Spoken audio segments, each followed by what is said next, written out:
माधव, माधव, मैं शंखनाद से पहले दोनों पक्षों की सेनाओं का निरीक्षण करना चाहता हूं। रथ को दोनों सेनाओं के मध्य में ले चलिए।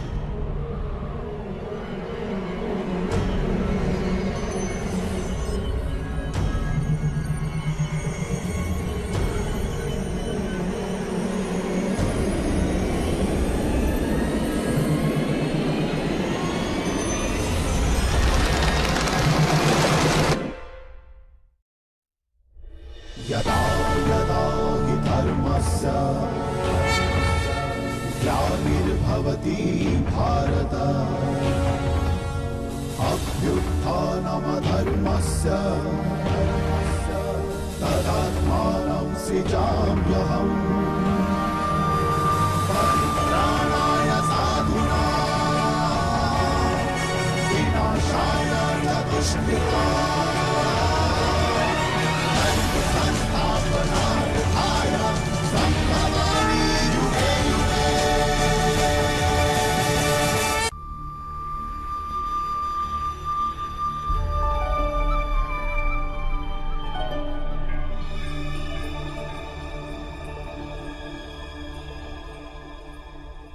क्या देखोगे पार्थ?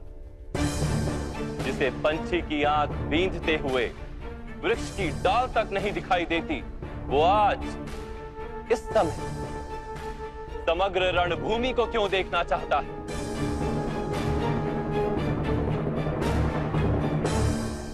विपक्ष की सेना का परीक्षण करना चाहता हूं माधव, और अपनी सेना का भी निरीक्षण करना चाहता हूं। जानना चाहता हूं इस युद्ध में किसकी मृत्यु से धर्म की स्थापना होगी और किसकी मृत्यु से धर्म का अनुभव होगा।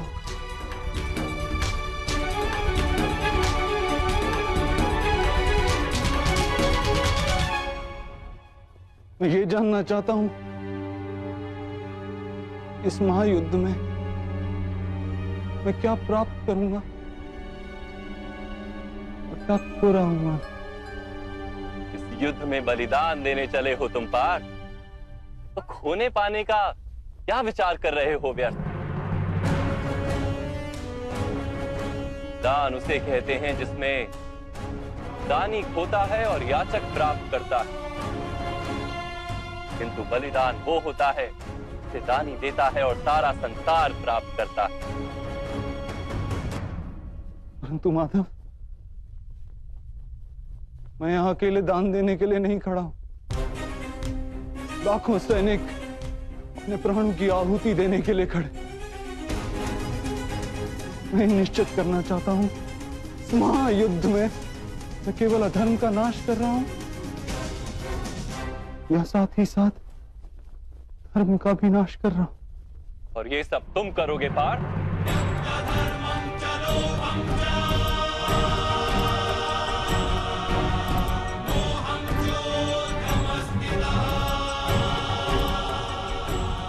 निर्माण और विनाश की शक्ति है तुम्हारे पास।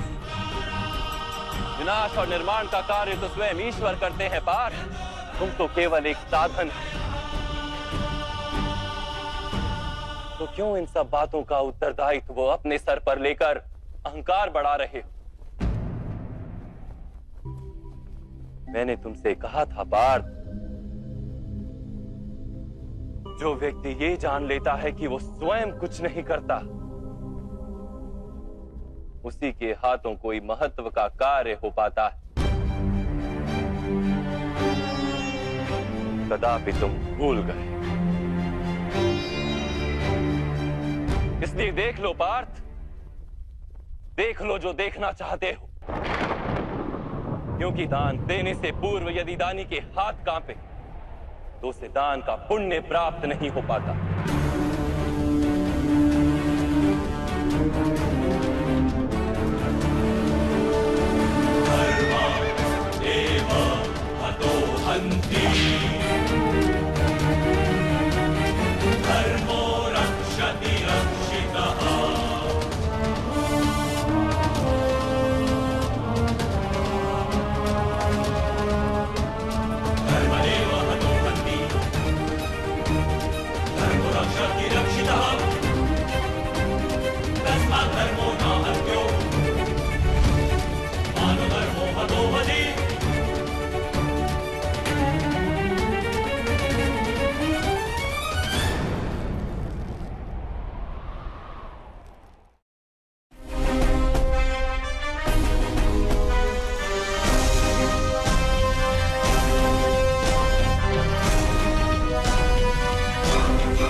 आज दुर्योधन खड़े हैं।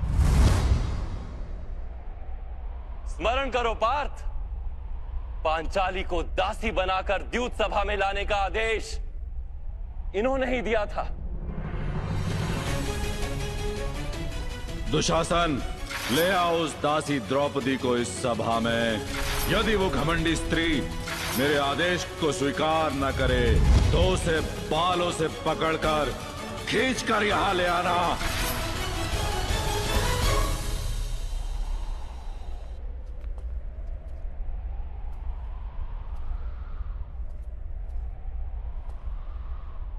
यहां देखो पार्थ, ये है तुम्हारे मामा श्री शकुनी। आज तो इनके हाथों में तलवार है, किंतु छल से संहार करने का प्रयास करते हैं सदा।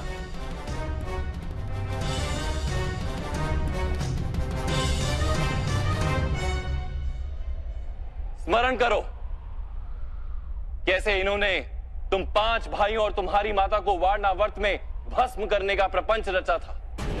वारणावर्त के भवन में हमारे 5 शत्रु एकत्रित होंगे। उसी भवन में तुम्हारा युवराज सुयज्ञ होगा।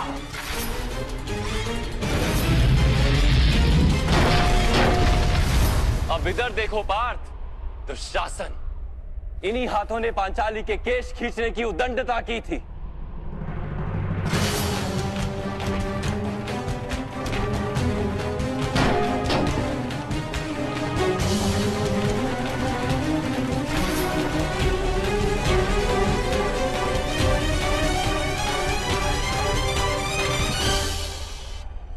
महामहिम और गुरु द्रोण को देखो, मौन रहकर पांचाली का अपमान देखते रहे।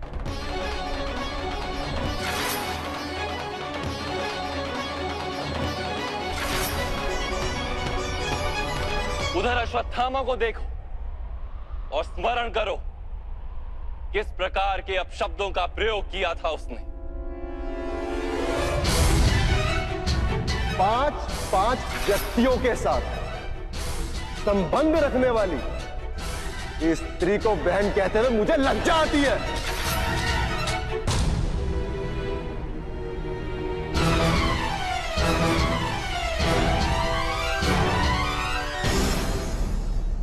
क्या अब तुम्हारा हृदय प्रतिशोध से नहीं चलता पार्थ? क्या न्याय मांगने के लिए अब तुम्हारा मन नहीं तड़पता? क्या अब शस्त्र उठाने का संकल्प नहीं जन्म लेता हृदय में? क्या अब युद्ध अनिवार्य नहीं लगता?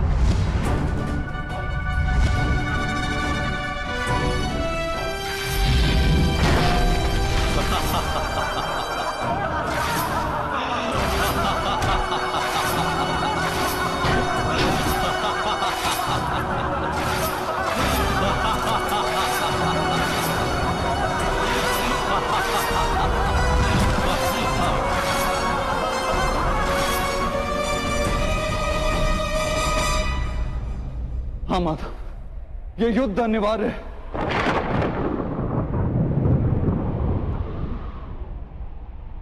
अब ये युद्ध तुम्हारे लिए अनिवार्य है।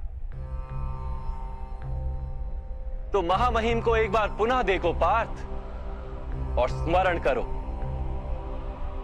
कैसे उन्होंने तुम्हें प्रेम और रक्षण दिया पद पद पर।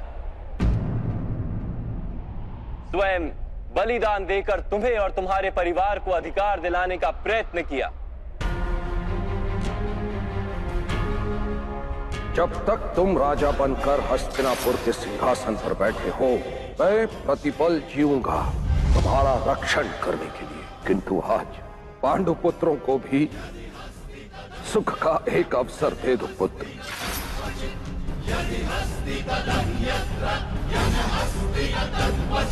एक बार पुनः गुरु द्रोण को देखो और स्मरण करो कितने गर्व और प्रेम के साथ उन्होंने तुम्हें अपना परम ज्ञान दिया था। तुम विश्व के श्रेष्ठ धनुर्धर बनोगे। मैं तुम्हें विश्व का श्रेष्ठ धनुर्धर बनाऊंगा, ये मेरा वचन है पुत्र। तुम्हें विश्व का सबसे बड़ा धनुर्धारी बनाने के लिए उन्होंने अपने माथे पर पाप का भार उठाया था। स्मरण करो पार्थ। तुम मुझे गुरु दक्षिणा के रूप में अपने दाहिने हाथ का अंगूठा दोगे।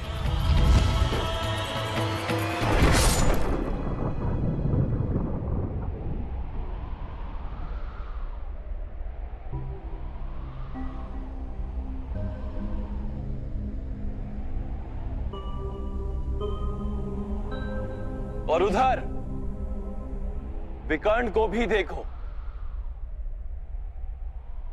एक वही था जिसने द्यूत सभा में विरोध करने का साहस किया था। युद्ध में यदि कोई राजा हारता है तो उसे शस्त्र छोड़ने ही पड़ते हैं, लेकिन किसी स्त्री को ऐसे निर्वस्त्र नहीं किया जाता। योद्धा का निशस्त्र होना और स्त्री के निर्वस्त्र होने में भेद है ज्येष्ठ। और द्रुपद कुमारी कुरुवंश की कुलवधू है, ये सत्य है।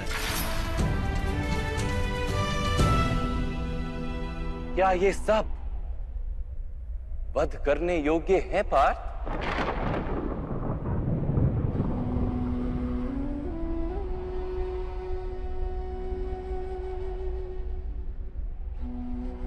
नहीं माधव, मैं इनका वध कैसे कर सकता हूं?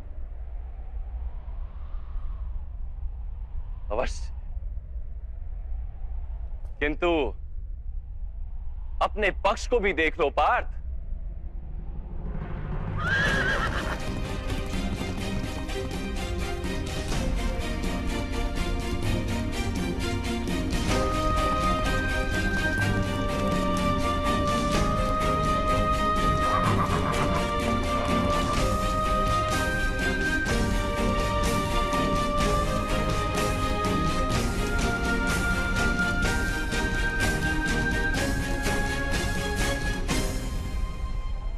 अब अपने पक्ष को भी देखो पार्थ।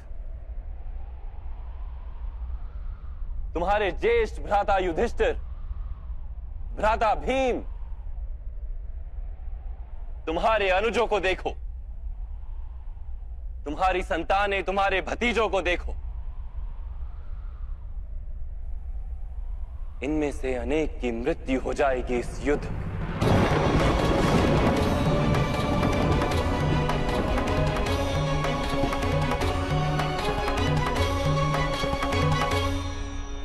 सबकी मृत्यु की संभावना से तुम्हारा हृदय दुर्बल नहीं होता पार्थ?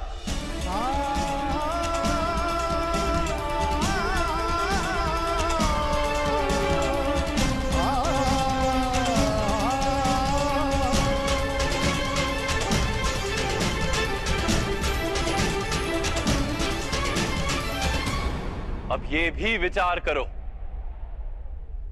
कि भ्राता दुर्योधन का क्या दोष यदि उन्हें राज्य की लालसा।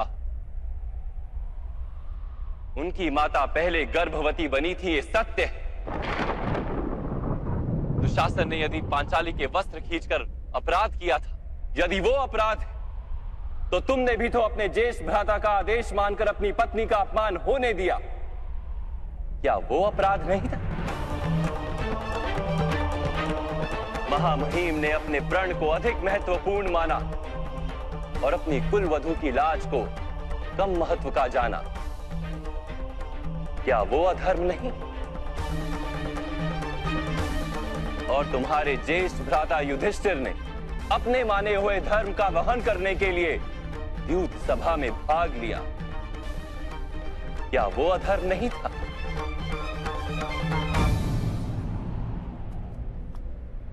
तो क्या भ्राता दुर्योधन को शत्रु मानना उचित है?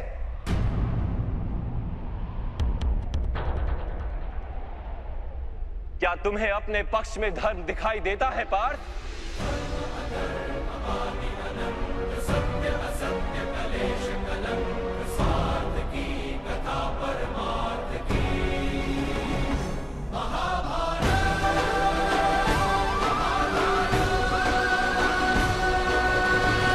यथार्थ कह रहे हैं माधव, मुझे दोनों ही पक्ष में धर्म भी दिखाई दे रहा और अधर्म भी।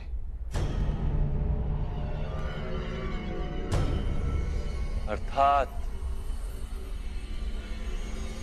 तुम ना युद्ध का तात्पर्य जान पाए और ना ही धर्म का स्वरूप जान पाए पार्थ।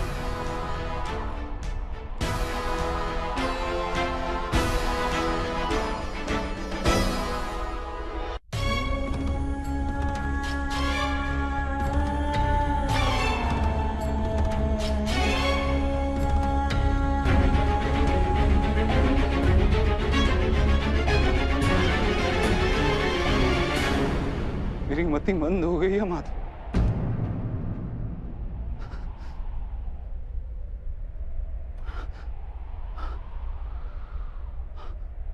मेरे अंग अंग कांप रहे हैं। मेरे हाथों में शस्त्र उठाने की शक्ति नहीं। मेरा गांडीव मेरे हाथों से फिसला जा रहा है माधव।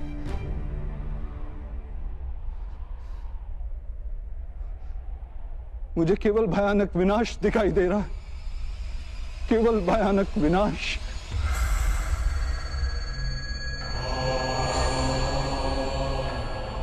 क्यों?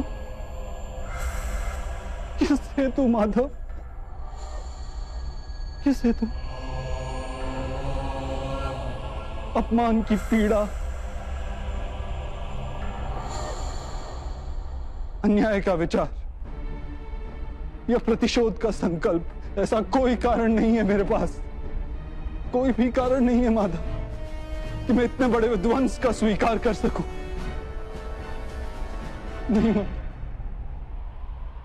विध्वंस ही नव निर्माण का कारण है पार्थ।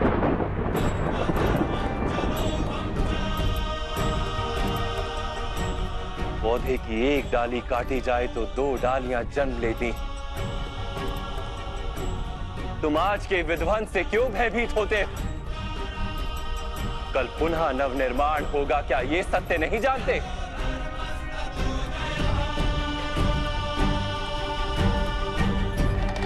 क्लेभयम् अस्मग्गम पार्थ ने तत्वयूपपद्यते। ये नपुंसकता तुम्हें शोभा नहीं देती। युद्ध करना तुम्हारा कर्तव्य है पार्थ। शस्त्र उठाओ।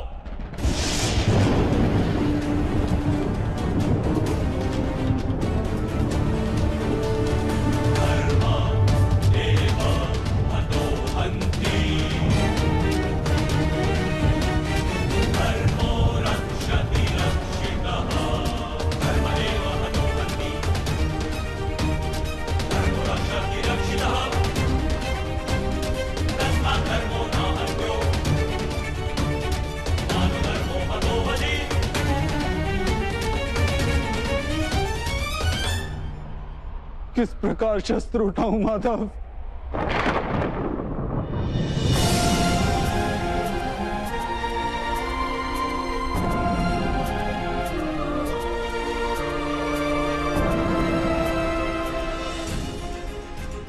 जिनकी सेवा करना जीवन का परम सौभाग्य माना गया,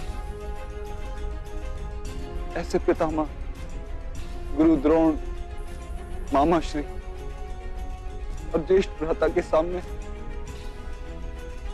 शस्त्र उठाने का साहस नहीं है मेरे अंदर में मां। उनका वध करके यदि मुझे स्वर्ग का राज्य भी प्राप्त हो जाए तो व्यर्थ है मां, व्यर्थ।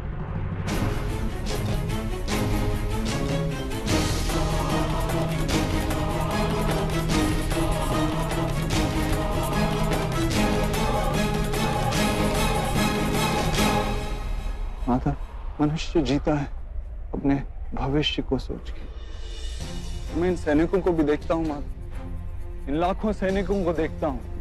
मुझे ध्यान आता है कि युद्ध के उपरांत लाखों स्त्रियां विधवा हों, लाखों बच्चे अनाथ होंगे।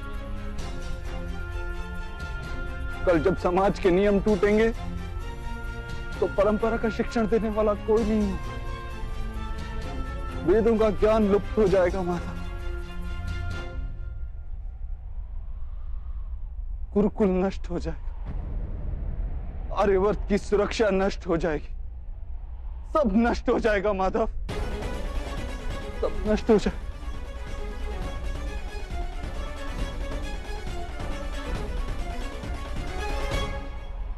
बुद्धिमान व्यक्तियों जैसे तर्क देते हो, किंतु वास्तव में मूर्खतापूर्ण बातें करते हो पार्थ। क्या नष्ट हो जाएगा? वृक्ष के कुछ पत्ते झड़ जाएं या नए उगाएं, उसे आनंद या दुख का कारण नहीं कहा जाता। पत्तों के जन्म का उद्देश्य और उनके जीवन का अर्थ केवल वृक्ष को जीवित रखना होता है।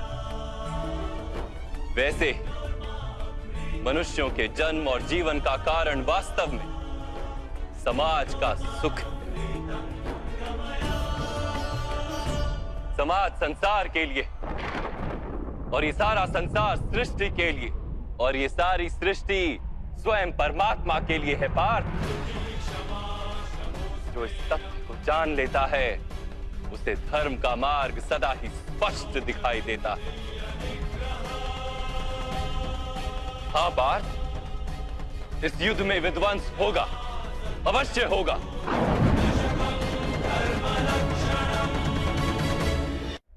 हाँ पार्थ, इस युद्ध में विध्वंस होगा, अवश्य होगा।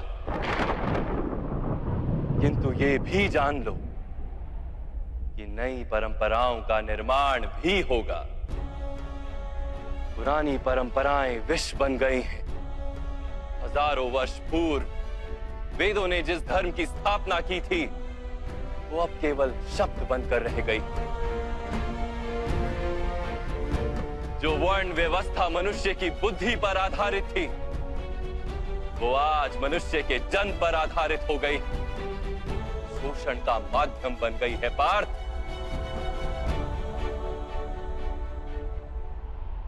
पुरानी व्यवस्थाएं टूटेंगी, नई व्यवस्था का जन्म होगा। पुराना धर्म नया रूप लेकर प्रकट होगा।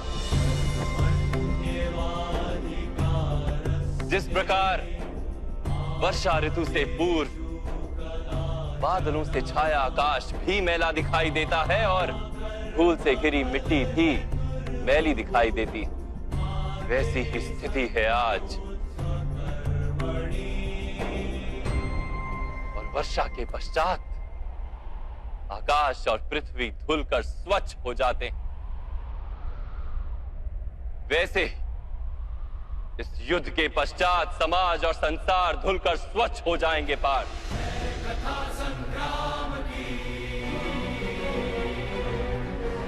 इस युद्ध के पश्चात ये संसार और समाज भी स्वच्छ हो जाएगा। इसलिए मोह का त्याग करो पार्थ, समग्र संसार के लाभ का विचार करो। शस्त्र उठाओ और युद्ध करो, शस्त्र उठाओ और युद्ध करो, शस्त्र उठाओ और युद्ध करो।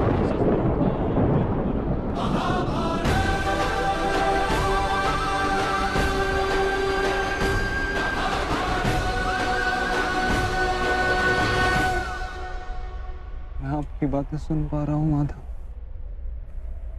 परंतु उनका अर्थ मेरे हृदय तक पहुंच ही नहीं रहा। मेरा मन मोह से घिरा हुआ है। इस प्रकार अपने धर्म का दर्शन कर मेरा मन अपनों के विचार से भरा हुआ है। किस प्रकार सारे संसार का विचार कर।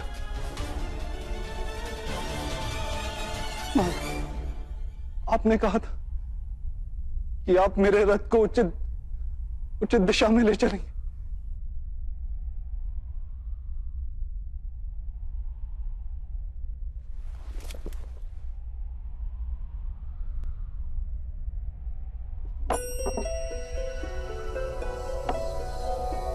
नारायणं नमस्कृत्य नरं चैव नरोत्तमं देवीं सरस्वतीं व्यासं मेरे आत्मा के सारथी बनकर मेरे जीवन रथ को उचित मार्ग पे ले आइए माता। नारायणं नमस्कृत्य नरं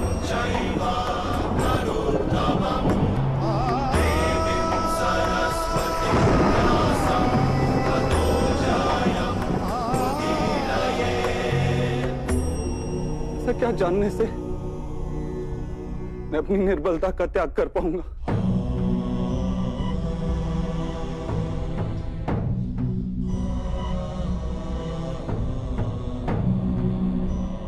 उठो पार्थ।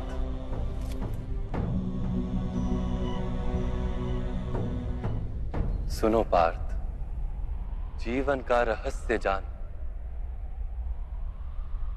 संसार के वास्तविक रूप को समझो। गंगा के प्रवाह में मुट्ठी डालकर निकाली जाए तो कुछ प्राप्त नहीं होता, किंतु उस हथेली की अंजुलि बनाकर गंगा के प्रवाह में डाली जाए तो गंगा जल मुख तक पहुंच पाता है।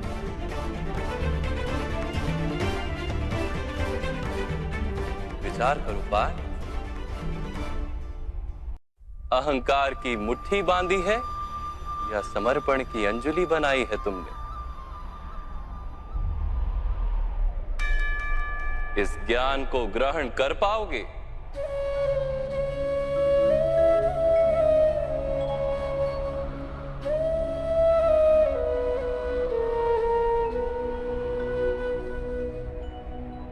ये संसार क्या है पार्थ? मानव, दानव, पशु, पक्षी, जंतु, कीटक, मत्स्य, वृक्ष,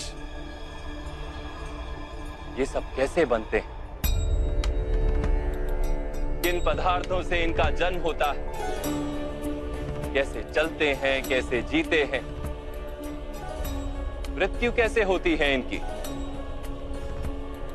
और मृत्यु के पश्चात क्या होता है?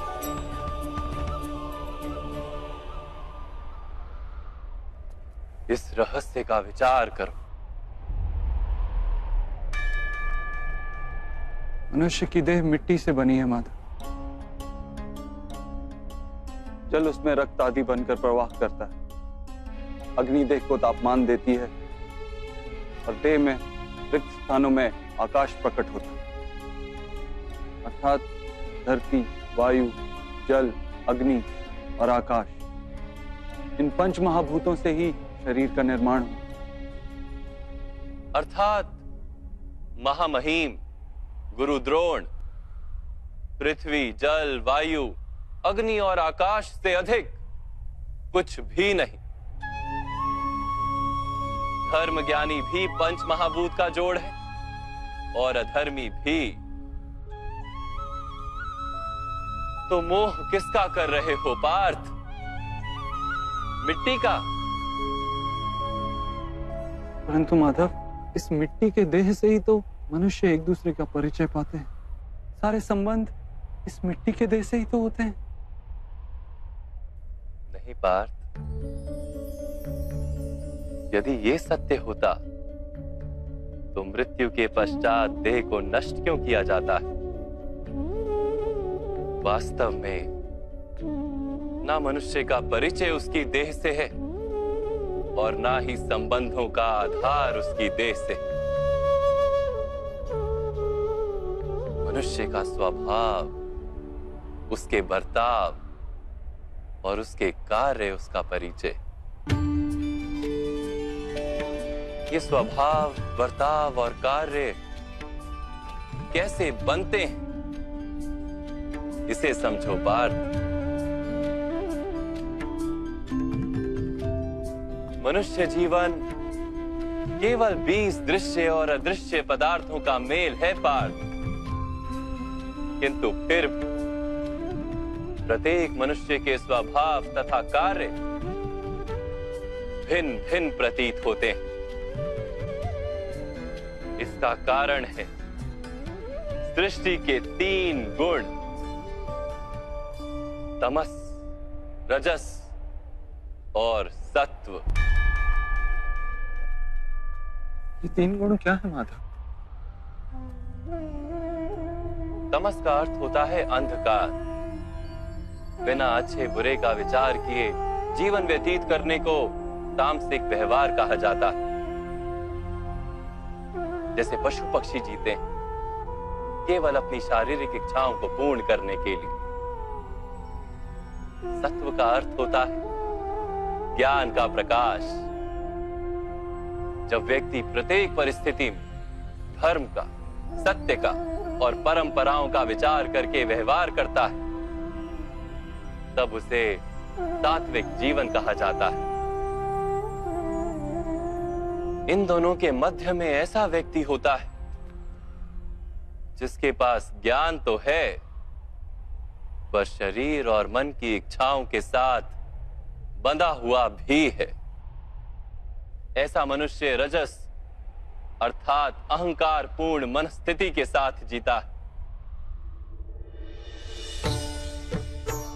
तमस, रजस तथा सत्व गुणों के अधिक या कम मात्रा के मेल से ही मनुष्य का स्वभाव बनता है।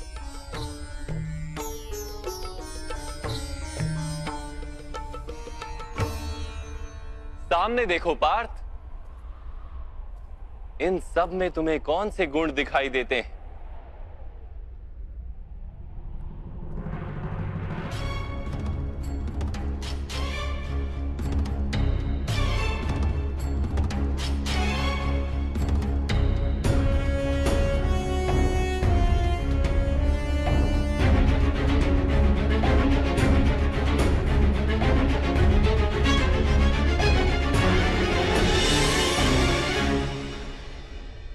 युवराज दुर्योधन धर्म जानते हैं, परंतु वहन नहीं करते। उनके जीवन का केंद्र अहंकार है, अर्थात उनमें तमस कम है, रजस अधिक है और सत्वगुण पूर्णता नहीं।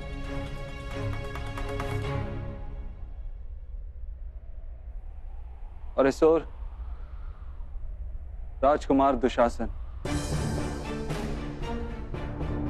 उन्होंने सदैव अपने ज्येष्ठ भ्राता का आदेश माना बिना विचार के, अर्थात इनमें केवल तमस।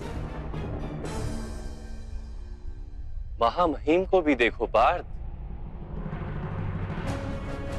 सत्व के साथ तमस का मेल है, अहंकार नहीं है, किंतु पुरातन धर्म, पुरानी परंपराओं और प्रण के साथ बंधे, आवश्यकता होने पर भी अपना प्रण नहीं तोड़ सकते।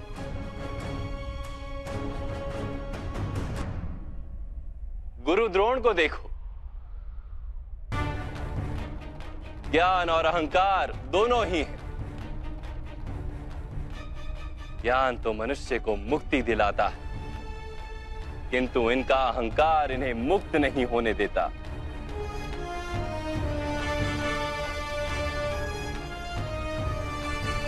परंतु माधव, यदि मनुष्य का स्वभाव इन तीन गुणों का मेल है, तो फिर मनुष्य का व्यवहार पहले से ही निश्चित है।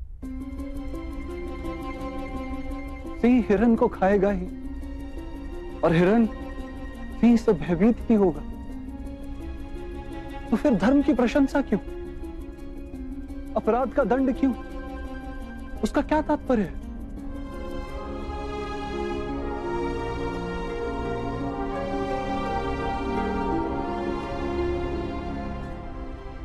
उत्तम प्रश्न है पार्थ, किंतु पहले मनुष्य क्या है ये तो जान लो।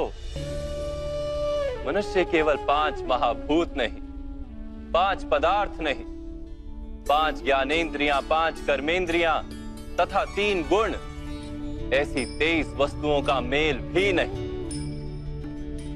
मनुष्य को चलने फिरने तथा कार्य करने हेतु शक्ति की आवश्यकता होती है, और शक्ति को चेतना कहते हैं। तो क्या माधव, मनुष्य इसकी चेतना है?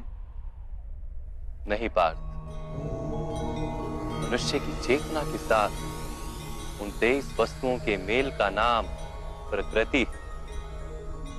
24 वस्तुओं से बने मनुष्य नामक यंत्र में वास करता है पुरुष, अर्थात परमात्मा का अंश। उसे आत्मा कहा गया है। जब प्रकृति और पुरुष का मेल होता है, अर्थात जब परमात्मा का अंश आत्मा बनकर देह में वास करता है, तब मनुष्य जीवित होता है। यह आत्मा क्या है माधव, और इसे जानने का क्या उपाय है? मनुष्य जैसे रथ का उपयोग करता है, वैसे ही आत्मा शरीर नाम के इस यंत्र का उपयोग करती है। शरीर के माध्यम से शरीर के सुख दुख का उपभोग करती है, किंतु आत्मा शरीर नहीं पार्थ। शरीर का नाश किया जा सकता है, किंतु आत्मा का नाश नहीं किया जा सकता। नैनं छिन्दन्ति शस्त्राणि नैनं दहति पावका न चैनं क्लेदयन्त्यापो न शोष्यति मारुता। आत्मा ना शस्त्रों से छेदी जा सकती है और ना ही अग्नि से जलाई जा सकती है। ना जल उसे निर्बल कर सकता है और ना ही पवन उसे सुखा सकती है। आत्मा शरीर में रहते हुए भी अमर है। न हन्यते हन्यमाने शरीरे। पार्थ, शरीर की हत्या की जा सकती है, किंतु आत्मा की हत्या नहीं की जा सकती। आत्मा तो सर्वव्यापी है, अचल है, स्थिर है, सनातन है।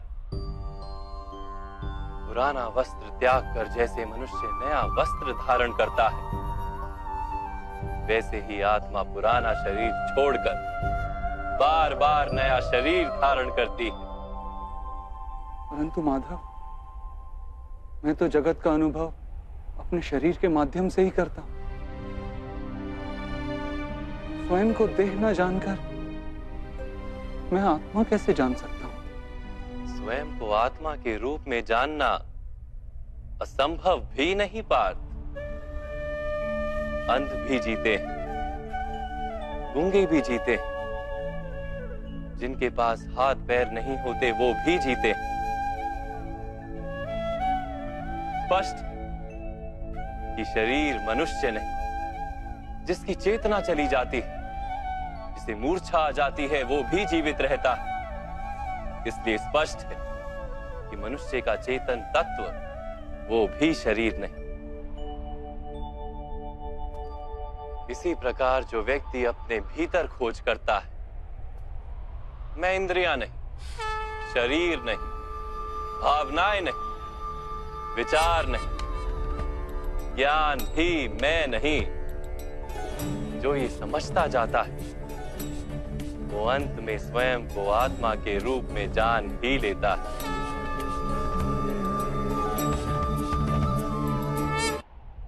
ये आत्मा का क्या कार्य है माधव? जब पर ब्रह्म के भाग हुए, पुरुष तथा प्रकृति बने, तब पुरुष अर्थात परमात्मा के अंश ने आत्मा बनकर प्रकृति की प्रत्येक वस्तु में वास किया। उस आत्मा को मोह तथा अंधकार ने घेर लिया पार। उस मोह निद्रा से जागृत होकर स्वयं को परमात्मा का अंश जानना ही आत्मा का कर्तव्य, उद्देश्य और जीवन कार्य। परंतु माधव, यदि हर आत्मा परमात्मा का अंश है, तो क्या उन्नति और अवगति स्वयं परमात्मा कर रहे? जिस प्रकार कीचड़ में पड़ा रत्न चमकता नहीं, वैसे ही प्रकृति के 24 पदार्थों से घिरी आत्मा को विस्मरण हो जाता है कि वो परमात्मा का अंश है। अधिकतर आत्माएं अपनी देह को ही सब कुछ मानती हैं, स्वयं देह से भिन्न है, ये जान ही नहीं पाती। शरीर को जो सुख दुख स्वाद गंध आदि का अनुभव होता है, उसे अपना अनुभव मान लेती है और बदलाव का प्रयास ही नहीं करती।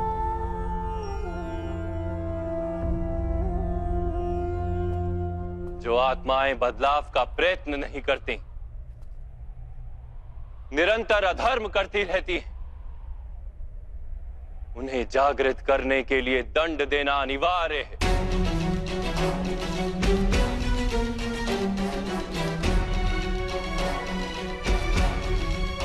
तुम भी ये जान लो पार्थ कि तुम शरीर नहीं, केवल एक आत्मा हो। इस रणभूमि में दिखाई देने वाला प्रत्येक योद्धा वो नहीं जो तुम उन्हें मानते हो। कुछ समय के लिए इन सब ने इस शरीर में वास किया। इनके शरीर मरेंगे, किंतु ये सब अमर, वो पुनः नया शरीर धारण करेंगे। जब तक स्वयं को शुद्धात्मा के रूप में जान नहीं लेंगे, जब तक अधर्म का त्याग करके धर्म में दृढ़ नहीं होंगे, तब तक ये जन्म लेते और मरते रहेंगे। यही ब्रह्म विद्या का प्रथम पाठ है पार्थ। जो जन्मा है वो अवश्य मरेगा, और जो मरता है वो अवश्य फिर से जन्म लेगा। इस महाज्ञान को सांख्य योग कहते हैं।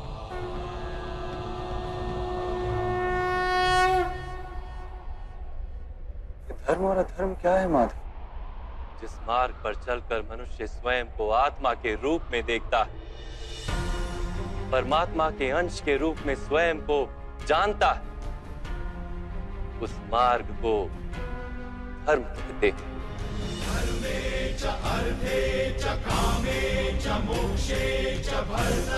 जब मनुष्य स्वयं को परमात्मा के अंश के रूप में जान लेता है,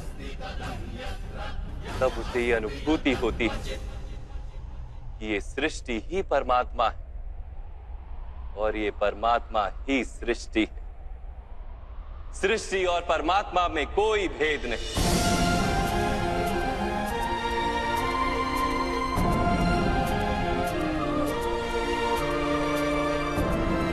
जो मनुष्य ये जान लेता है, वो दूसरे मनुष्यों और प्राणियों की ओर निर्दयी और कठोर नहीं होता। वो ये जानता है कि जीव कटने से पीड़ा केवल जीव को नहीं होती, उसकी अनुभूति समग्र शरीर को होती है। वैसे एक मनुष्य को पीड़ा होती है तो समग्र संसार उस पीड़ा का अनुभव करता है। जब तक संसार में एक मनुष्य भी पीड़ित है, तब तक वास्तव में किसी का भी सुख संपूर्ण नहीं। ये जानने पर मनुष्य का मन करुणा से भर जाए, उसे धर्म कहते हैं।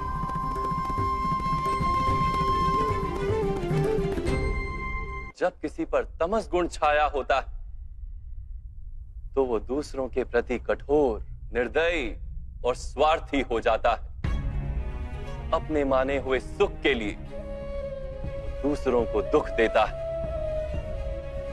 परमात्मा की ओर गति नहीं हो पाती उसकी। अर्थात अधर्म परमात्मा से दूर ले जाने वाले मार्ग का नाम है।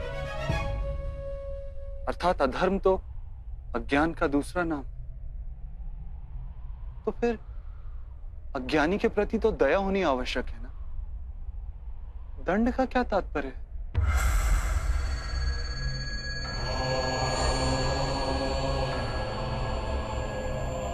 अज्ञानी जब ज्ञान का मूल्य जानने को सजना, ज्ञान पर दृष्टि डालने को भी सजना, तब दंड ही दया है।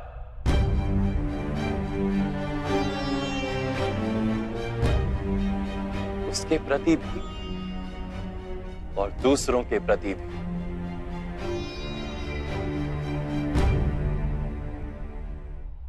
सृष्टि की गति सदा ही परमात्मा की ओर हो, यह अनिवार्य है। किंतु कभी कभी ऐसी स्थिति उत्पन्न हो जाती है कि अज्ञान, मोह और अधर्म बढ़ जाता है। संसार से धर्म लुप्त हो जाने का भय उत्पन्न हो जाता है। संसार से जब धर्म लुप्त हो जाता है, करुणा भी नष्ट हो जाती है और सत्य भी नष्ट हो जाता है। आने वाली पीढ़ियों को धर्म प्राप्त हो सके, इसके लिए आज अधर्मियों का नाश करके धर्म की पुनः स्थापना करना अनिवार्य है। कथा संग्राम की, विश्व के कल्याण की। आज भी ऐसी ही स्थिति है पार्थ, और धर्म स्थापना का कर्तव्य तुम्हारा है। इसलिए निर्बलता का त्याग करो और इस युद्ध के लिए सज हो जाओ, और इस युद्ध के लिए सज हो जाओ, युद्ध के लिए सज हो जाओ।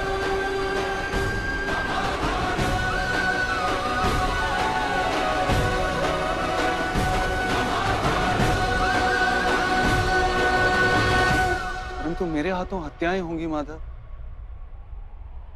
मेरे कारण किसी के प्राण जाएंगे तो मेरे अंतर की करुणा का नाश नहीं हो जाएगा? और यदि धर्म का आधार करुणा है तो क्या मेरी आत्मा धर्मी नहीं हो जाएगी?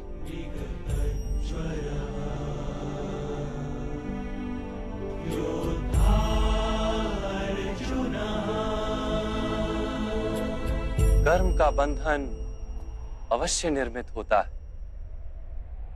किंतु कार्य का बंधन निर्मित नहीं होता पार्थ। तुम्हें कर्म और कार्य के बीच क्या भेद है, ये जानना आवश्यक है। सभी कर्म कार्य, किंतु सभी कार्य कर्म नहीं।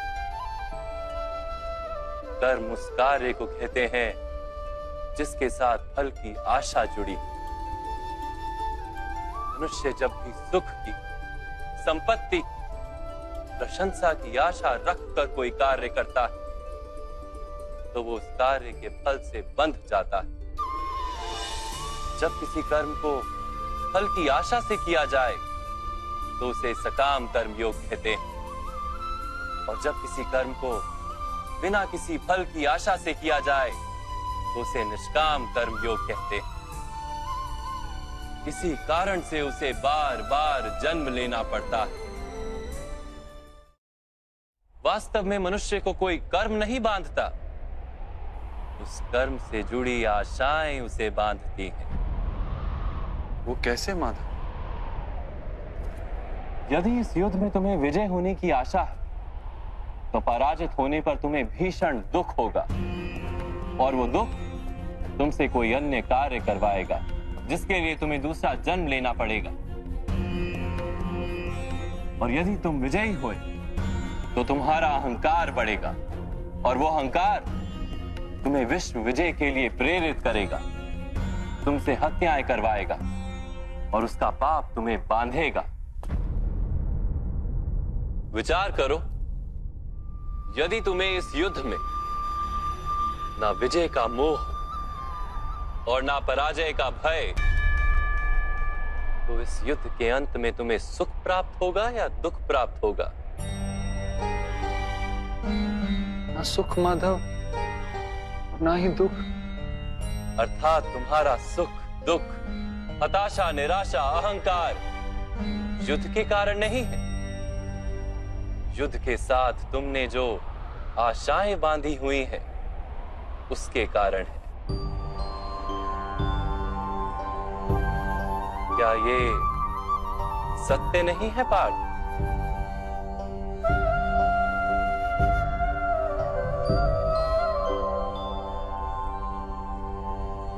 सुख दुखे समे कृत्वा लाभा लाभो जया जयो ततो युद्धाय युज्यस्व नैवं पाप मवाप्स्यसि। अर्थात सुख दुख को समान मानकर लाभ हानि जय पराजय का विचार किए बिना यदि तुम युद्ध करोगे कौन्तेय, तो तुम पाप के भागी नहीं बनोगे। इसी को कर्म योग कहते हैं। जो सांख्य का ज्ञान प्राप्त कर लेता है वो ये जान लेता है कि वो शरीर नहीं, केवल एक आत्मा है। शरीर के भोग और अनुभव तो केवल मृत्यु तक है, अर्थात वास्तविक नहीं, केवल माया है। उसके लिए कर्मयोगी बनना सरल हो जाता है। परंतु माधव, यदि कार्य से बंधन निश्चित है तो क्या संसार का त्याग करके संन्यास लेना उचित नहीं? इसी विचार का परिणाम है कि आज ये युद्ध हो रहा है पार्थ।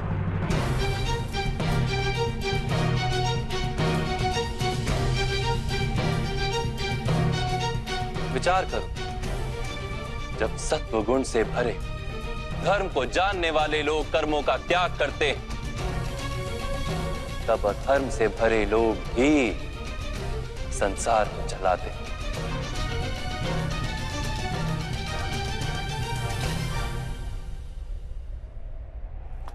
यदि महामहिम ने संसार का त्याग ना किया होता तो आज अधर्म इतना बढ़ता ही नहीं।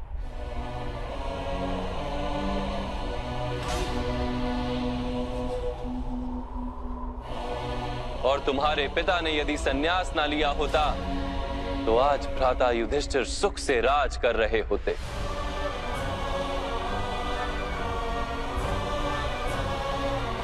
और अपनी प्रजा को न्याय और धर्म का ज्ञान दे रहे होते।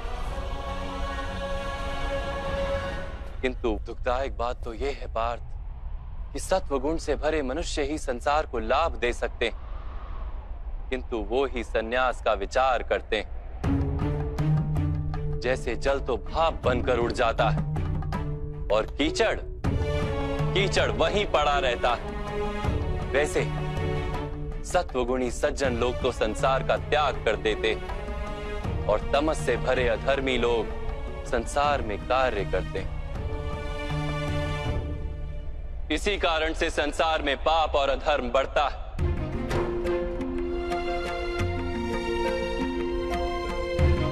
किंतु कर्मयोग इस विचित्र स्थिति से सारे संसार का रक्षण करता है। कर्मयोगी फल की आशा का त्याग करता है, किंतु कर्मों का त्याग नहीं करता। वो इसी संसार में रहता है, सन्यासी की भांति सारे कार्य करता है, किंतु उनमें लिप्त नहीं होता। कर्मयोगी अपनी संतानों से, स्वजनों से, अपनी प्रजा से कोई अपेक्षा या आशा नहीं रखता। स्वयं उसे संन्यास का लाभ होता है, किंतु समाज को संसारी की भांति लाभ देता है। मनुष्य अपनी संतानों के सुख के लिए श्रम करता है माधव। अपनी संतान से सुख की अपेक्षा कैसे न रखे? मनुष्य अपनी संतानों के लिए जो भी करता है वो व्यापार है या प्रेम पार्थ? प्रेम माधव। तो फिर अपने कार्यों के प्रति फल की इच्छा क्यों पार्थ? भविष्य का लाभ तो व्यापार में देखा जाता है, प्रेम में नहीं। जो मनुष्य अपनी संतानों का चरित्र निर्माण उचित रूप से करता है, संतानों को प्रेम और धर्म के संस्कार देता है, उसकी संतानें भी मनुष्य को प्रेम और सुरक्षा अवश्य देती। संतानों के कर्म, स्वजनों के व्यवहार उनके कर्म हैं पार्थ। और जब उनके कर्मों पर हमारा कोई अधिकार नहीं होता तो उनसे आशाएं और अपेक्षाएं रखने का क्या प्रयोजन? यदि गहन विचार करोगे पार्थ तो शीघ्र ही ये जान लोगे कि जीवन में ऐसा कोई कार्य नहीं है जिसके साथ आशाएं और अपेक्षाएं जोड़ना अनिवार्य हो।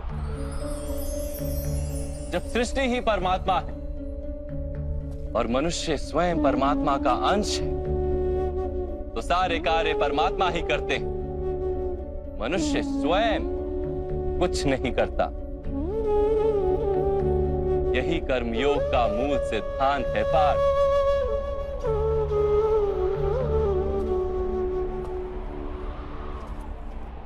तुम्हें भी कर्मयोगी बनकर ये युद्ध करना आवश्यक है पार्थ।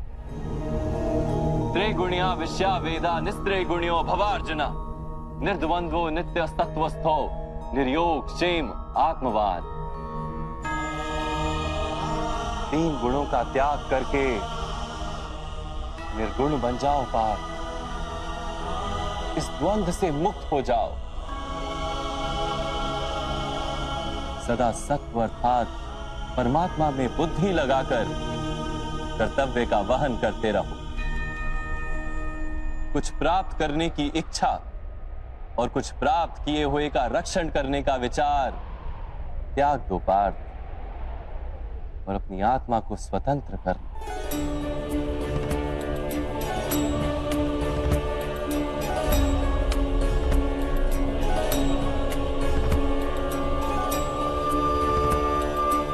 स्मरण रहे पार्थ, कर्मण्यवाधिकारस्ते मा फलेषु कदाचन मा कर्म फल हेतुर्भू मा ते संगोस्त्व कर्मणि।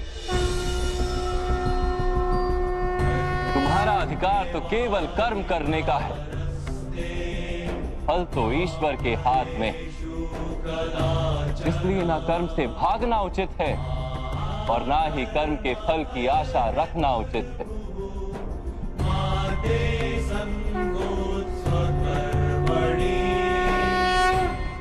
जो फल का त्याग कर दे परंतु कर्म का त्याग ना करे, ऐसे कर्म योगी को कैसे जाना जा सकता है माधव?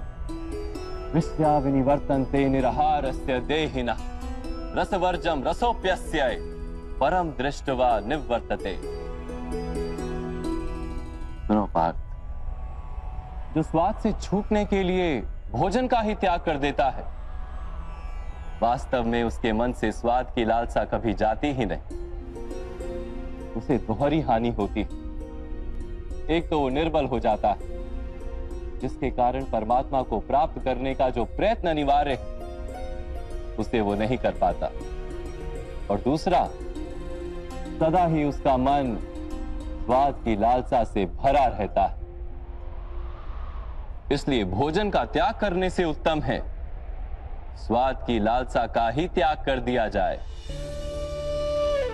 कर्म योगी अपने मन की सारी लालसाओं को खींच लेता है, जीवन को कर्तव्य मानकर कार्य अवश्य करता है, किंतु उन कार्यों से जुड़ता नहीं। और पार्थ, जो व्यक्ति अपने कार्यों से आशाएं और इच्छा नहीं रखता, उसी के कार्य पूर्ण होते हैं। एक असफलता से दुखी होकर जिसका मन डोलता नहीं, एक सफलता से आनंदित होकर जो स्वयं को सर्वश्रेष्ठ नहीं मानता, ऐसे ही व्यक्ति को कर्म योगी कहते हैं। और ऐसा व्यक्ति जीवन में बार बार सफल होता है।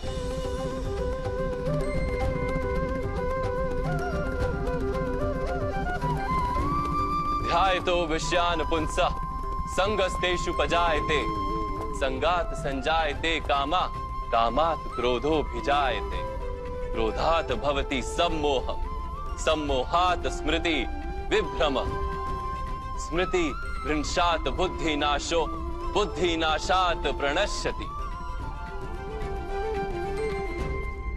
फल की आशा से कामना प्रकट होती है, और कामना का तो स्वभाव है असंतुष्ट रहना।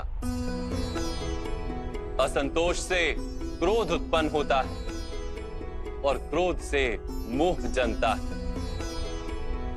मोह के कारण व्यक्ति आचार और व्यवहार का ज्ञान ही भूल जाता है। ज्ञान के जाने से बुद्धि चली जाती है, अनुचित प्रकार के कार्य होने लगते हैं, और समाज ऐसे व्यक्ति का शत्रु बन जाता है। और अंत में ऐसे मनुष्य का पूर्णतः पतन हो जाता है।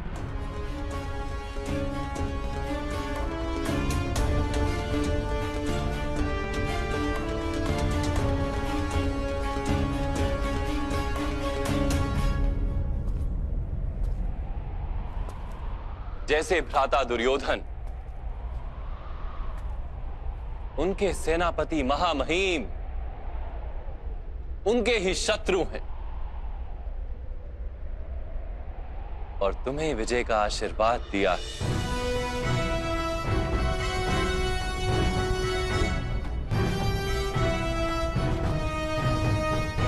पार्थ, कर्मयोग ब्रह्म विद्या का दूसरा चरण है।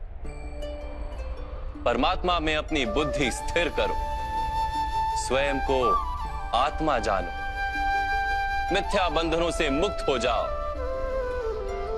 और फल की आशा का त्याग करके केवल कर्म करते रहो।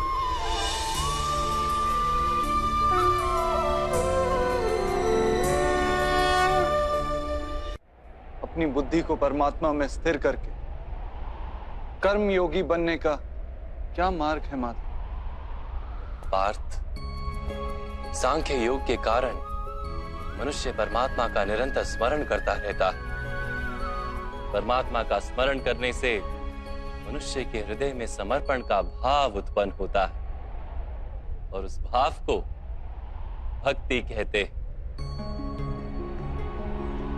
भक्ति से मनुष्य को सत्य असत्य का ज्ञान प्राप्त होता है। उस ज्ञान से उसे परमात्मा के दर्शन होते हैं और जिसे परमात्मा के दर्शन हो जाते हैं वही वास्तव में कर्मयोगी बन जाता है और जन्मों के फेरों से छूटकर मोक्ष को प्राप्त कर लेता है। सभी आत्माओं का अंतिम लक्ष्य वही है और धर्म का अंतिम चरण भी वही है। किंतु मैं परमात्मा के दर्शन के बिना समर्पण किस प्रकार कर सकता हूं माधव? परमात्मा के दर्शन करने हेतु अपनी आंखों पर बंधे लालसा, अहंकार, क्रोध और पूर्वाग्रह की पट्टियों को उतारना होता है।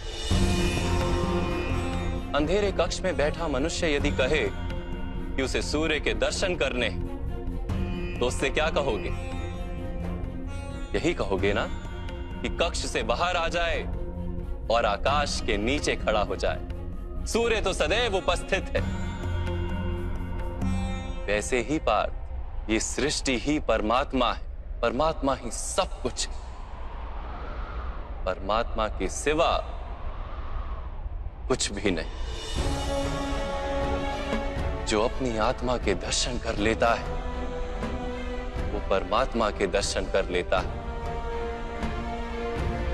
जैसे नमक के एक कण का स्वाद समग्र सागर के स्वाद से भिन्न नहीं होता, वैसे अपनी आत्मा के दर्शन परमात्मा के दर्शन से भिन्न नहीं होते।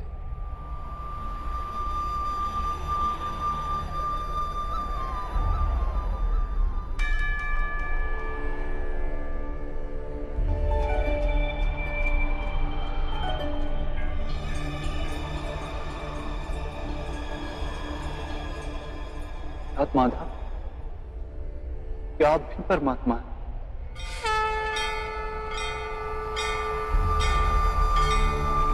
हाँ पार्थ, मैं परमात्मा यदा यदा हि जैसे तुम भी परमात्मा, केवल तुम अभी जागृत नहीं हुए हो और मैंने ये जान लिया। अधर्मस्य तदात्मानं सृजाम्यहम्। माधव, आपके प्रति समर्पण ईश्वर के प्रति समर्पण क्यों नहीं है? अवश्य,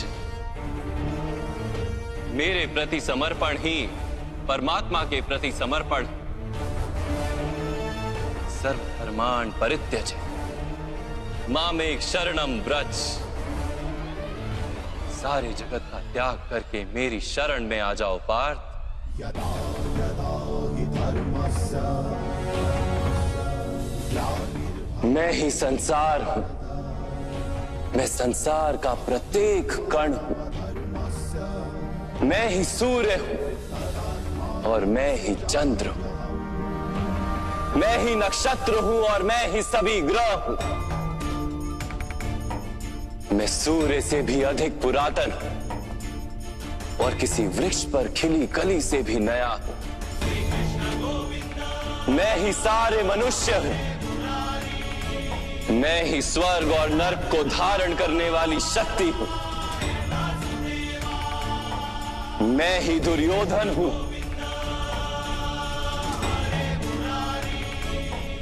और मैं ही अर्जुन भी हूं।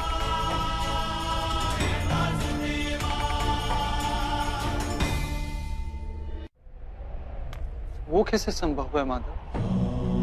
आपका जन्म तो बहुतों ने अपने जीवन काल में देखा है। आपकी माता अभी भी जीवित हैं, जिनके गर्भ से आपने जन्म लिया। आप पुरातन और अविनाशी कैसे हो सकते हैं? तुम शरीर देख रहे और मैं आत्मा की बात कर रहा। मेरे अनेक जन्म हुए हैं पार्थ। मैंने अनेकों अवतार धारण किए हैं। कई शरीर बने हैं मेरे और इसी मिट्टी में मिले।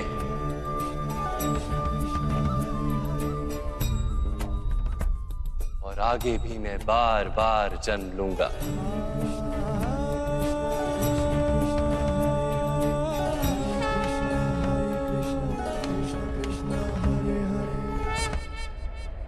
यदा यदा हि धर्मस्य ग्लानिर्भवति भारत अभ्युत्थानम् अधर्मस्य तदात्मानं सृजाम्यहम्। परित्राणाय साधूनां विनाशाय च दुष्कृतां धर्म संस्थापनार्थाय संभवामि युगे युगे।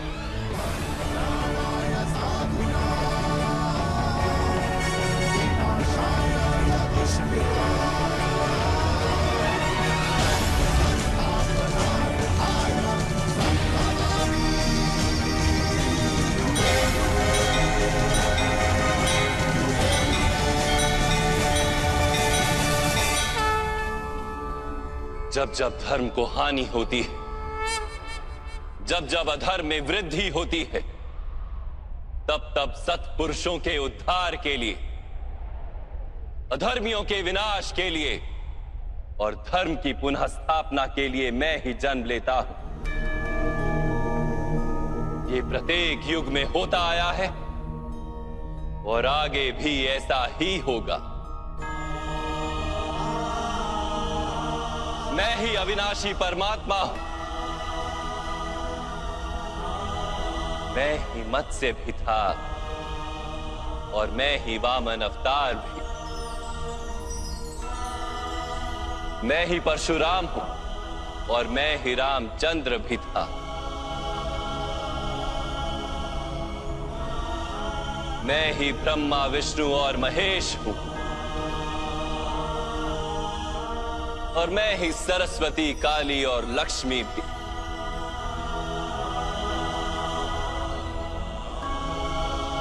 मैं ना पुरुष हूं, ना स्त्री हूं और ना ही नपुंसक। मैं ना शरीर हूं, ना शरीर के अंग हूं। मैं ज्ञान, सृष्टि हूं, चैतन्य और पर ब्रह्म। मैं कुछ भी नहीं हूं और मैं सब कुछ। ऐसा प्रत्येक युग में हुआ है और आगे भी ऐसा ही होता रहेगा।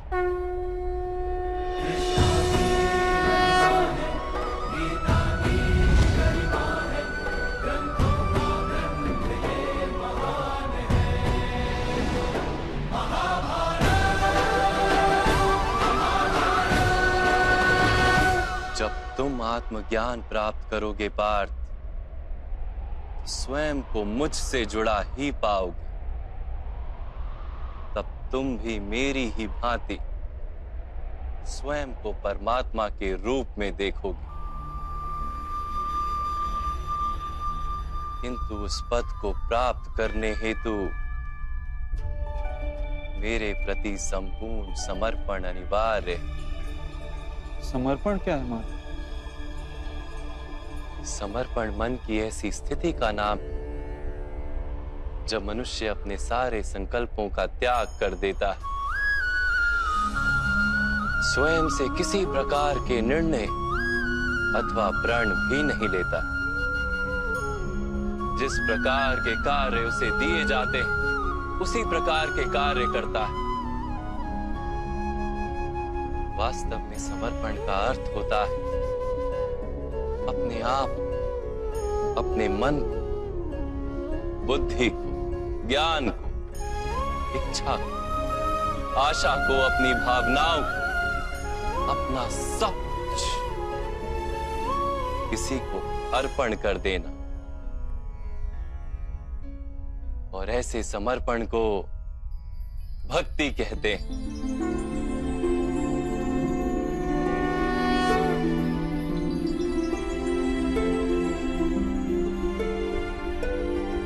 पत्नी का समर्पण पति की ओर, एक योद्धा का समर्पण सेनापति की ओर होता है। एक शिष्य के हृदय में गुरु भक्ति होती है। क्या ये सारी भक्तियां एक समान? क्या सबको ईश्वर की प्राप्ति होती है? नहीं पार्थ, मनुष्य जिसके प्रति समर्पित होता है उसी के रूप में ढलने लगता है। उसके मन में कोई संदेह, कोई प्रश्न जन्म नहीं लेता। किसी दुष्ट के प्रति समर्पण उस मनुष्य के कार्यों को दूषित कर देता है। अंगराज कर्ण ने धर्म को जानते हुए भी द्यूत सभा में पांचाली को अपशब्द कहे थे। जो 5-5 पुरुषों के साथ संबंध रखती है, वैश्या होती है ऐसी स्त्रियां, वैश्या होती है ऐसी स्त्रियां। उसका कारण था अंगराज का भ्राता दुर्योधन के प्रति समर्पण। इस युद्ध में उन्हें जो दंड मिलेगा वो किसी जन्म या जाति के लिए नहीं, अथवा एक दुष्ट के प्रति समर्पण के लिए उन्हें दंड मिलेगा। इसलिए हे धनंजय, समर्पण उत्तम के प्रति होना आवश्यक है।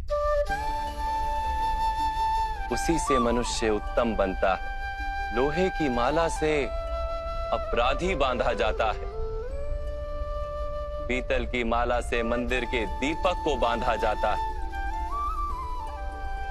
और सोने की माला को आभूषण बनाकर गले में धारण किया जाता है।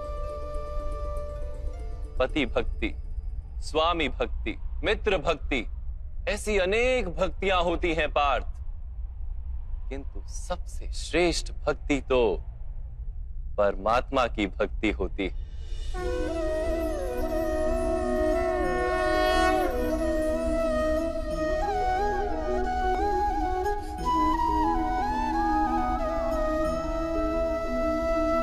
किंतु परमात्मा की भक्ति का सांख्य अथवा कर्म योग से क्या संबंध है?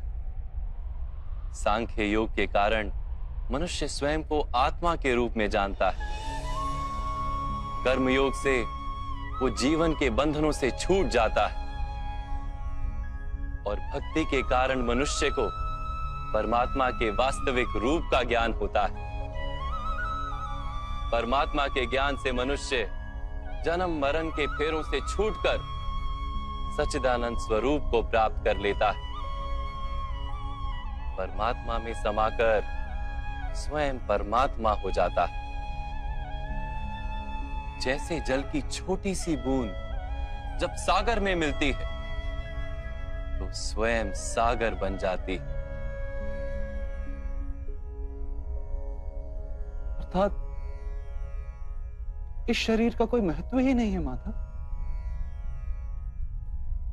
अवश्य महत्व है पार्थ।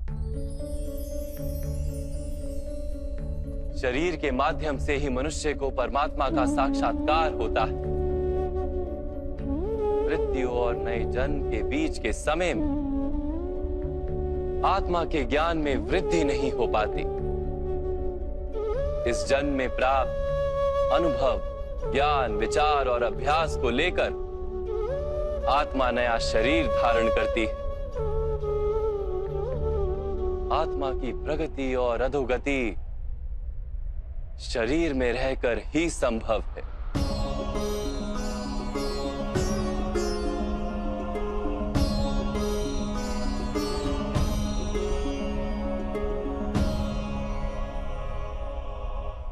परंतु माधव, यहां उपस्थित व्यक्तियों का वध करके क्या हम उनके उद्धार की संभावना को नष्ट नहीं कर देंगे?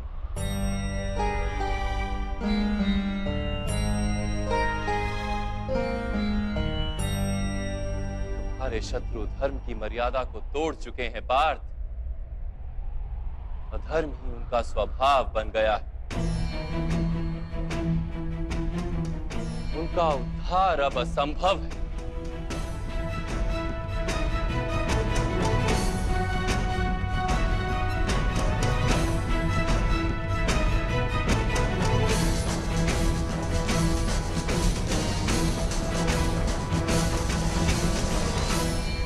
अपराधी को एक सीमा तक ही उद्धार का अवसर दिया जा सकता है। मैंने शिशुपाल के 99 अपराधों को क्षमा किया था, किंतु 100 अपराधों के पश्चात उसे दंड देना आवश्यक था। अपराधी को यदि अपराध करने दिया जाए तो उसका अधिक से अधिक पतन होता है।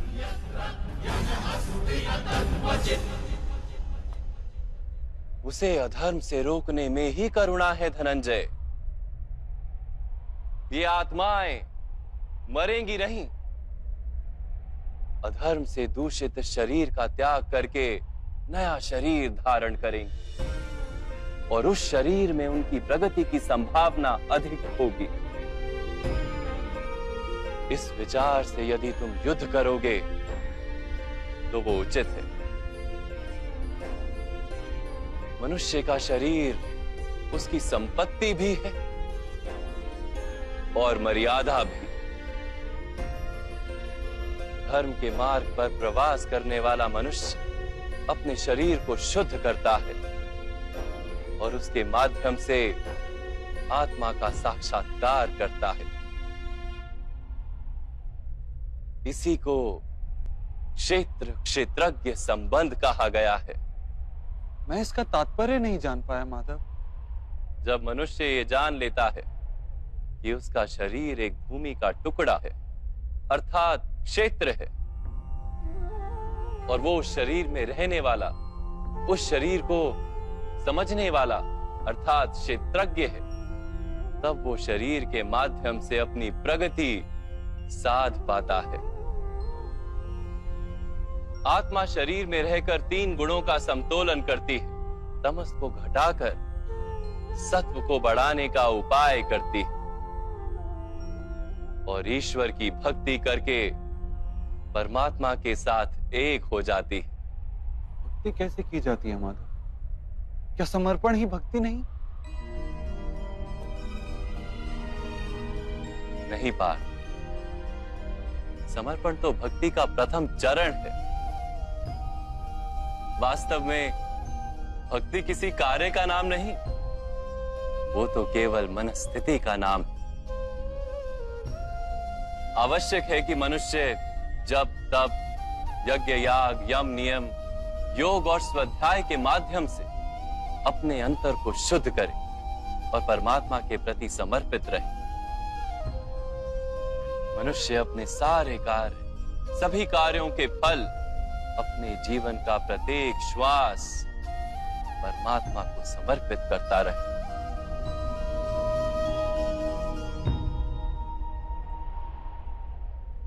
यदि भक्ति केवल मन की स्थिति तो जब तब आदि का क्या महत्व है माधव? जैसे आज धोया हुआ पात्र कल पुनः मैला हो जाता है, वैसे ही मनुष्य का मन बार बार परमात्मा से विमुख हो जाता है। इसीलिए आवश्यक है कि जब तप और स्वाध्याय आदि के माध्यम से स्वयं को निरंतर ये स्मरण दिलाता रहे कि उसका जीवन परमात्मा के प्रति समर्पित है। किस तट पर डुबकी लगाई जाए इसका महत्व नहीं, महत्व है डुबकी लगाने का। भक्ति योग का एक ही सार है पार्थ कि मनुष्य परमात्मा को अपना जीवन अर्पण करके परमात्मा की भक्ति करता रहे और सत्व गुण से युक्त संपत्ति को संभाल कर रखे। सत्व गुणी संपत्ति किसे कहा जाता है माधव? अहिंसा सत्यम क्रोध त्याग शांति ही पेशुनम दया भूतेष्व लोलुप्त्वम मार्दवम वीर चापलम तेज क्षमा धृति शोचम द्रोहो नातिमानिता भवन्ति संपदम देवी अभिजातस्य भारत। बिना कारण तथा स्वार्थ के हेतु हिंसा करना अधर्म है पार्थ। वास्तव में अहिंसा ही परम धर्म है और उसके साथ सत्य, क्रोध ना करना, त्याग, मन की शांति, निंदा ना करना, दया भाव, सुख के प्रति आकर्षित ना होना, बिना कारण कोई कार्य ना करना, तेज, क्षमा, धैर्य, शरीर की शुद्धता, धर्म का द्रोह ना करना तथा अहंकार ना करना, इतने गुणों को सत्व गुणी संपत्ति या दैवी संपत्ति कहा जाता है।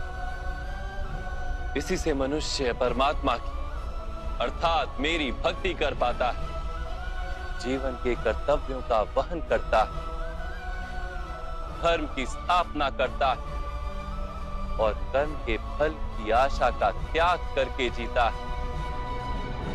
उसे मैं निस्संदेह इस जन्म में संतोष देता और मृत्यु के पश्चात अपने ही अंतर में स्थान देता।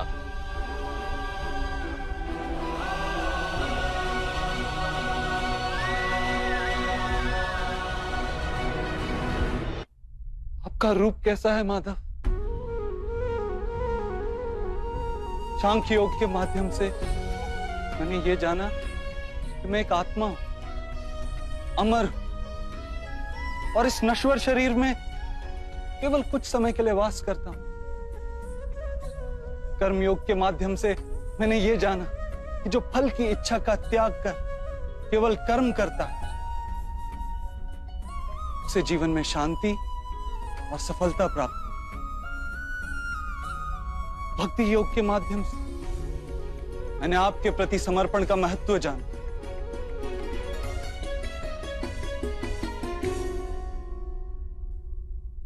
परंतु माधव, आपने कहा था कि यहां हर स्थान पर मनुष्य नहीं केवल परमात्मा है।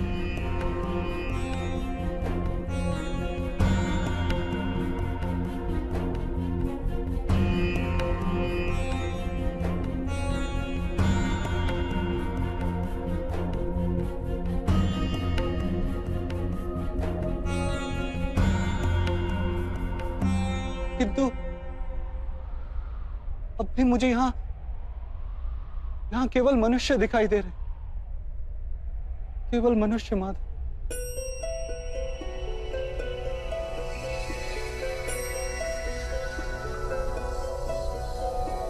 नारायणं नमस्कृत्य नरं चैव नरोत्तमं देवीं सरस्वतीं व्यासं ततो जयमुदीरये। मैं आपके वास्तविक रूप का दर्शन करना चाहता हूं माधव।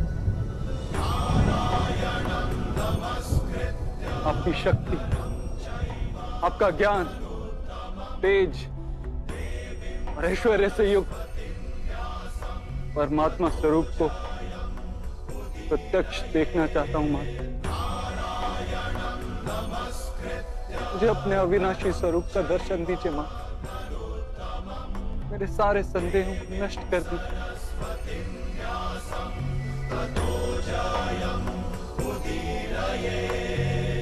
मुझे दर्शन दीजिए मां।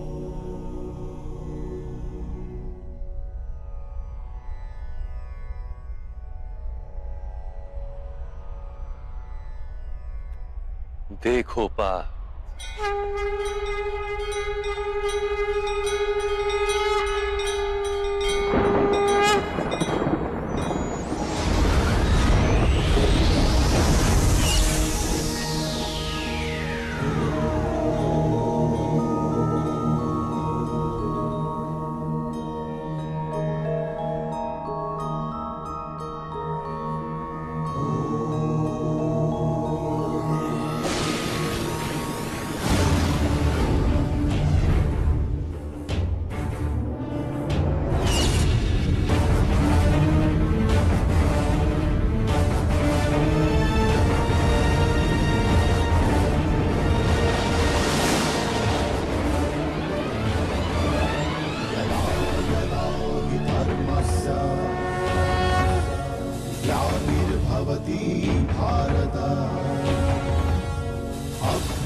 धर्मस्य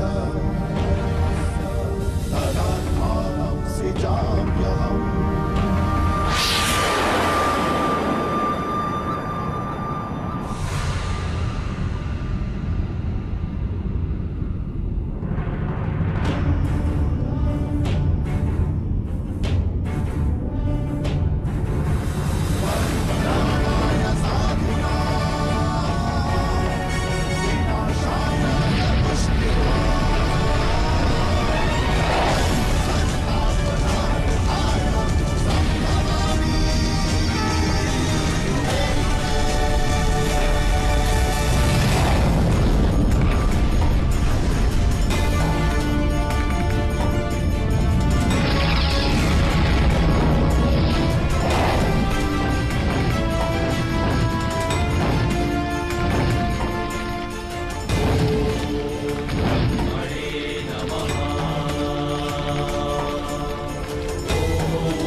सांख्य योग से कर्म योग, कर्म योग से भक्ति योग और भक्ति योग से ज्ञान योग की प्राप्ति होती है। मेरे विश्व रूप का दर्शन करना ही वास्तविक ज्ञान है अर्जुन।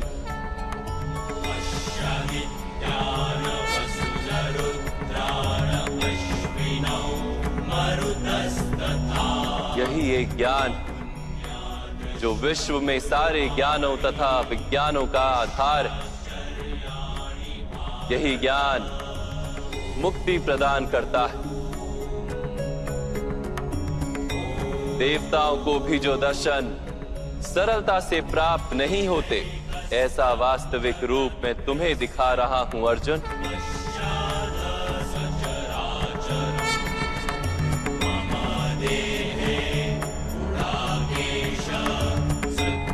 मैं ही इस पृथ्वी के कण कण में वास करता हूं और ये पृथ्वी, सूर्य, चंद्र, नक्षत्र और तारा मंडल मेरे भीतर वास करते हैं।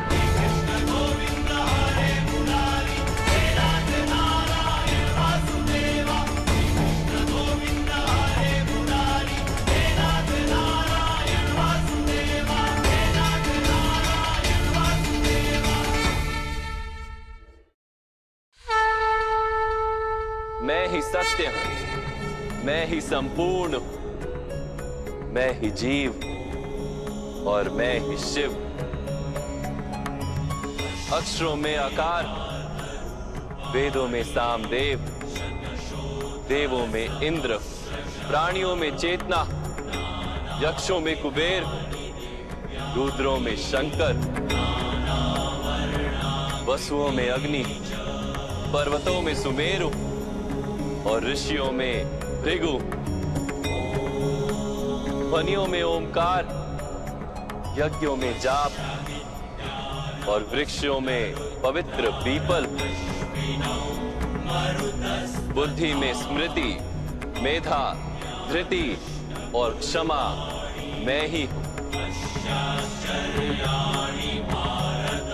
कीर्ति मैं ही हूं। गंधर्वों में चित्ररथ हूं, देवर्षियों में नारद हूं और मुनियों में कपिल,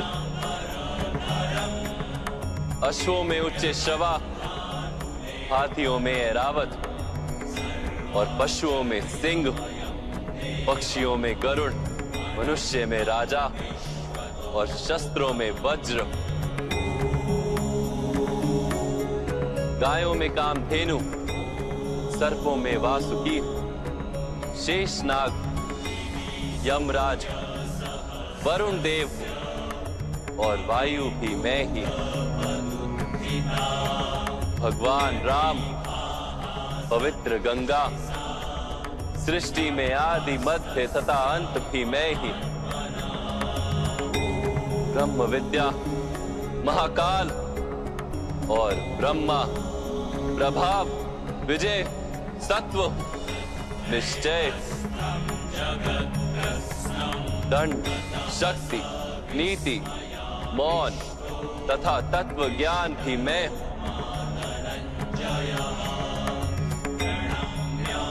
वासुदेव, अर्जुन, वेद व्यास, ऐसा कुछ भी नहीं जो मैं नहीं।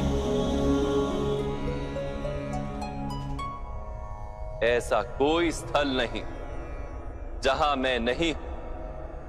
मैं ही समय हूं और मैं ही जीवन और मृत्यु हूं अर्जुन। यहां उपस्थित सभी मनुष्यों की मृत्यु बनकर खड़ा हूं।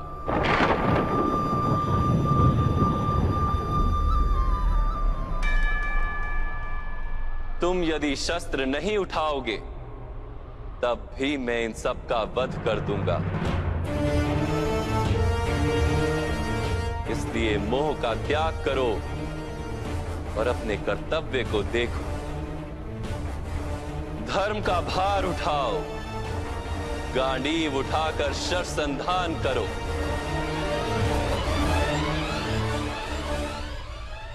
युद्ध करो अर्जुन, युद्ध करो।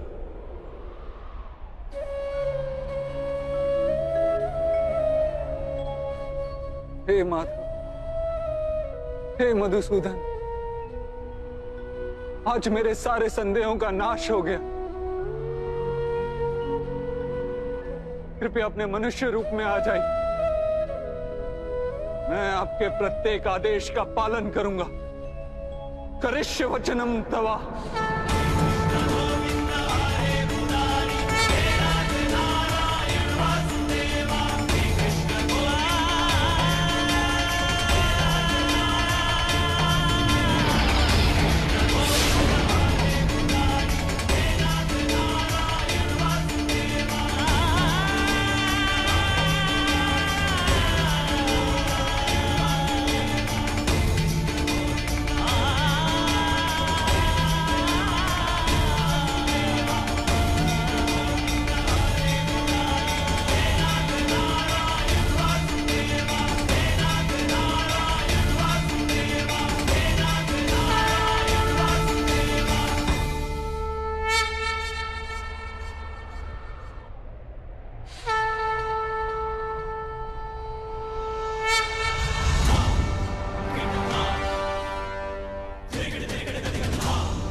ओजस्य बलवीर्यं श्वेतवहनगुणाकेश महाबाहो अर्जुनः पुरुषोत्तम सव्यसाची धनुषकाण्डिवधारी शक्तिमान कीर्तिमान महानायक धनञ्जय ओजस्य बलवीर्यं श्वेतवाहन गुणाकेश महाबाहो अर्जुनः भारतस्य धनञ्जय श्वेतवाहन गुणाकेश भारतस्य धनञ्जय ओजस्य बलवीर्यं श्वेतवाहन गुणाकेश महाबाहो अर्जुन महायोद्धा अर्जुन महानायक अर्जुन।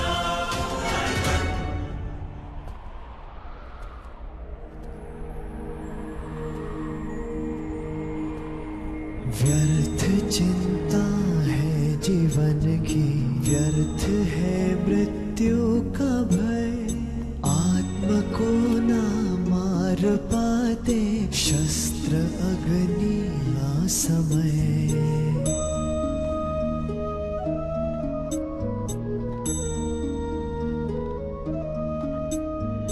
पंचभूतों की बनी ये देह केवल वस्त्र है। पंचभूतों की बनी ये देह केवल वस्त्र है। आत्मा का जो वास्तविक है घर कहीं अन्यत्र है।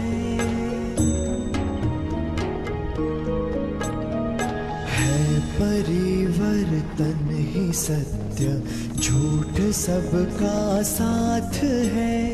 कुछ न खोना कुछ न पाना, रिक्त रहते हाथ है।